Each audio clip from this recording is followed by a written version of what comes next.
सरहद के करीब आसमान में गूंजती भीषण गड़गड़ाहट और अचानक भारतमाला हाईवे की सड़क पर उतरते सेना के सबसे घातक शिकारी। ये नजारा किसी फिल्म का नहीं बल्कि राजस्थान के जैसलमेर में भारतीय सेना के पराक्रम की सीधी तस्वीर है।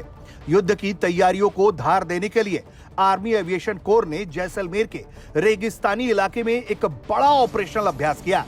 इसमें दुनिया के सबसे शक्तिशाली लड़ाकू हेलीकॉप्टर AH-64E अपाचे के साथ स्वदेशी रुद्र और चीता हेलीकॉप्टरों ने अपनी ताकत दिखा दी।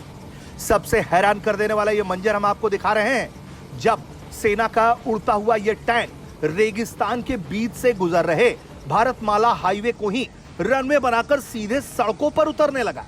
इस अभ्यास का मकसद साफ है, अगर युद्ध के दौरान मुख्य एयरबेस पर कोई बात आए तो हमारी सेना सड़कों और वैकल्पिक ठिकानों से भी दुश्मनों पर काल बनकर टूट सकती है। सीमावर्ती इलाके में जब एक साथ आधा दर्जन से ज्यादा हेलीकॉप्टर आसमान से नीचे उतरे तो वहां के रहने वाले भी इसे देखकर दंग रह गए।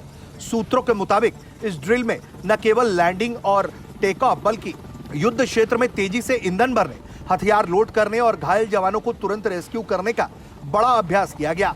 अपाचे हेलीकॉप्टर सिर्फ एक मामूली हेलीकॉप्टर नहीं है बल्कि भारत की एयर लैंड वॉरफेयर क्षमता की रीढ़ है। इस युद्धाभ्यास में सेना ने आधुनिक युग के सबसे बड़े खतरे यानी कि ड्रोन और मानव रहित प्रणालियों यानी कि यूएवी से निपटने की रणनीति पर काम किया। जैसलमेर के धोरों से उठ रही यह धूल दुश्मन के लिए एक बड़ा संदेश है कि भारतीय सेना हर परिस्थिति और हर मोर्चे पर देश की रक्षा के लिए पूरी तरह से तैयार है। आर्मी एविएशन कोर की यूनिट के ये ताकतवर हेलीकॉप्टर इन दिनों जैसलमेर सेक्टर में हाईवे पर लैंडिंग और टेक ऑफ का अभ्यास कर रहे हैं।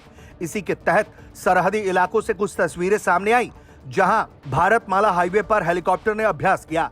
सीमावर्ती इलाकों में भारतमाला परियोजना के तहत बनी सड़कें काफी मजबूत और चौड़ी हैं। युद्ध या आपदा के वक्त इन सड़कों का इस्तेमाल लड़ाकू विमानों और हेलीकॉप्टरों को लैंड कराने के लिए किया जा सकता है। साथ ही रेत के टीलों के बीच बनाए हेलीपैड से थल सेना के 3 AH-64E अपाचे और 3 एडवांस लाइट हेलीकॉप्टर रुद्र ने अपना पराक्रम दिखाया। अगस्त के पहले हफ्ते में पोखरण फील्ड रेंज में एयरफोर्स ने रोटर क्लैप 3 युद्धाभ्यास किया था। इसमें हाई इंटेंसिटी हेलीकॉप्टर अभ्यास के दौरान ड्रोन और मानव रहित एयर सिस्टम के खतरे से निपटने पर फोकस किया गया था। युद्धकालीन व सैन्य आवाजाही में, आपातकालीन परिस्थितियों में और सीमाई आबादी को मदद देने के लिए सेना की एविएशन कोर के अपाचे, रुद्र और चीता के करीब आधा दर्जन से ज्यादा अटैकिंग हेलीकॉप्टर राजस्थान के जैसलमेर के सीमावर्ती रेगिस्तान इलाके में ऑपरेशनल ट्रेनिंग करते हुए गुजरते हुए नजर आए हैं। हेलीकॉप्टरों को भारतमाला हाईवे और दूसरे सड़कों के साथ रेतीले धोरों के आसपास उड़ान भरते देखा गया, जहां उनका परीक्षण तेज गति से मैन्यूवरिंग, युद्ध क्षेत्र में त्वरित कार्रवाई की तैयारी पर केंद्रित रहा। आर्मी एविएशन कोर के सबसे शक्तिशाली लड़ाकू हेलीकॉप्टर भारतमाला हाईवे की पट्टी पर सीधे उतरते और उड़ान भरते हुए तस्वीरों में साफ तौर पर देखे जा सकते हैं। ब्यूरो रिपोर्ट, भारत तक।